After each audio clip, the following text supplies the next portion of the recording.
بسم اللہ الرحمن الرحیم۔ السلام علیکم ورحمۃ اللہ وبرکاتہ۔ رسول اللہ صلی اللہ علیہ وآلہ وسلم کی پسندیدہ دعا آج میں اپنے دوستوں کو وہ پڑھنا سکھاؤں گا۔ استغفر اللہ الذی لا الہ الا هو الحی القیوم واتوب الیہ۔ سبحان اللہ وبحمدہ سبحان اللہ العظیم۔ لا الہ الا اللہ وحدہ لا شریک لہ لہ الملک ولہ الحمد وہو علی کل شیء قدیر۔ لا حول ولا قوۃ الا باللہ۔ حسبی اللہ لا الہ الا ہوا علیہ توکلت وہو رب العرش العظیم۔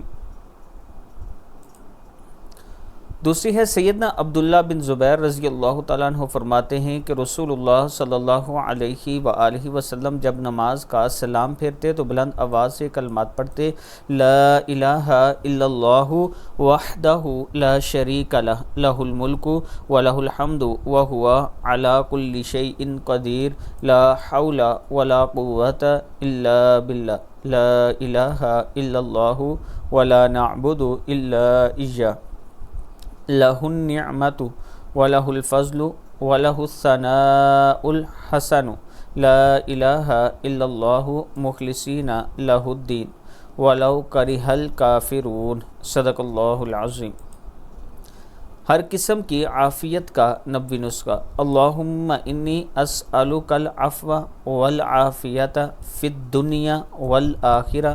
اللہم انی اسألک العفو والعافیت فی دینی و دنیای و اہلی و مالی۔ اللہم استر عوراتی آمن روعاتی۔ اللہم احفظنی من بین یدی ومن خلفی وعن یمینی وعن شمالی ومن فوقی واعوذ بعظمتک ان اغتال من تحتی۔ صدق اللہ العظیم۔ اللہ تعالی ہم سب کو اس پر عمل کرنے کی توفیق دے۔ بسم اللہ الرحمن الرحیم۔ السلام علیکم ورحمۃ اللہ وبرکاتہ۔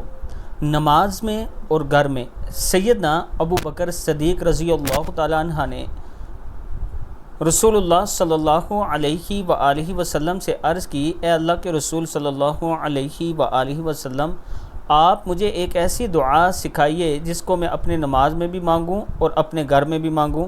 رسول اللہ صلی اللہ علیہ وآلہ وسلم نے فرمایا کہ یہ کہا کرو، اللہم انی ظلمت نفسی ظلما کثیرا ولا یغفر الذنوب الا انت فاغفر لی مغفرۃ من عندک وارحمنی انک انت الغفور الرحیم۔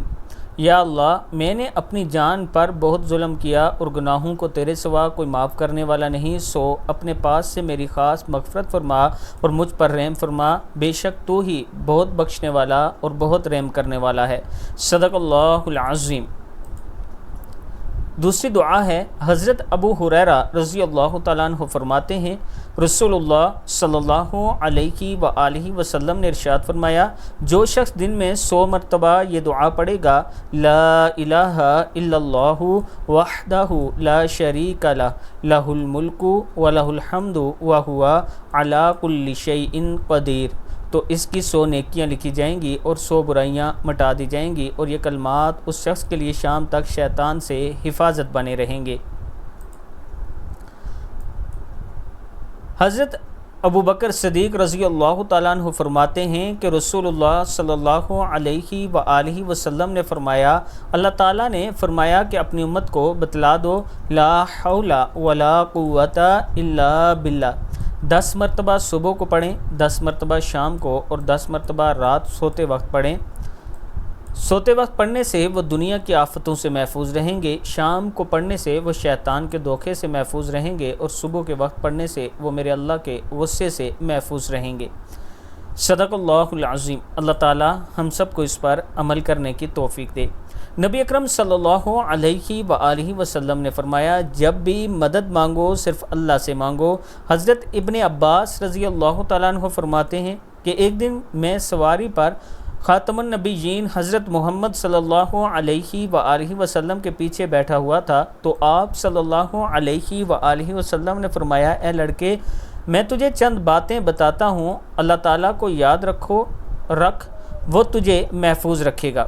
یعنی اللہ کو یاد رکھ، وہ تجھے محفوظ رکھے گا۔ اللہ کو یاد رکھ، اسے اپنے سامنے پائے گا۔ جب مانگے تو اللہ سے مانگ، مدد چاہیے تو اسی سے طلب کر، اور جان لے کہ اگر تمام امت تجھے کچھ نفع دینے کے لیے جمع ہو جائے تو وہ تجھے صرف اتنا ہی نفع پہنچا سکتی ہے جو اللہ تعالیٰ نے تیرے لیے لکھ دیا ہے، اور اگر سب لوگ تجھے نقصان پہنچانے پر اتفاق کر لیں تو ہرگز نقصان نہیں دے سکتے مگر وہ جو اللہ نے تیرے لیے لکھ دیا۔ قلم اٹھا دیے گئے اور صفحے خشک ہو چکے ہیں۔ امام ترمذی۔ یعنی اس کا مطلب یہ ہے کہ اگر اللہ چاہے گا تو آپ کو کوئی تکلیف ہوگی، اگر وہ نہیں چاہے گا تو کوئی تکلیف نہیں ہوگی، کیونکہ اللہ نے سب کچھ لکھ دیا ہے۔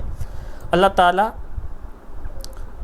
ہم سب کو اس پر عمل کرنے کی توفیق دے۔ حضرت ابو درداء رضی اللہ تعالیٰ عنہ فرماتے ہیں، جو شخص صبح 7 دفعہ یہ دعا پڑھتا ہے، وہ سچا ہو یا جھوٹا، اللہ تعالیٰ اس کے لیے کافی ہو جاتا ہے۔ حسبی اللہ لا الہ الا ہوا علیہ توکلت وہو رب العرش العظیم۔ مجھے اللہ تعالیٰ کافی ہے، اللہ تعالیٰ کے علاوہ کوئی سچا معبود نہیں، اسی پر میں نے توکل کی اور وہ عرش عظیم کا رب ہے۔ صدق اللہ العظیم۔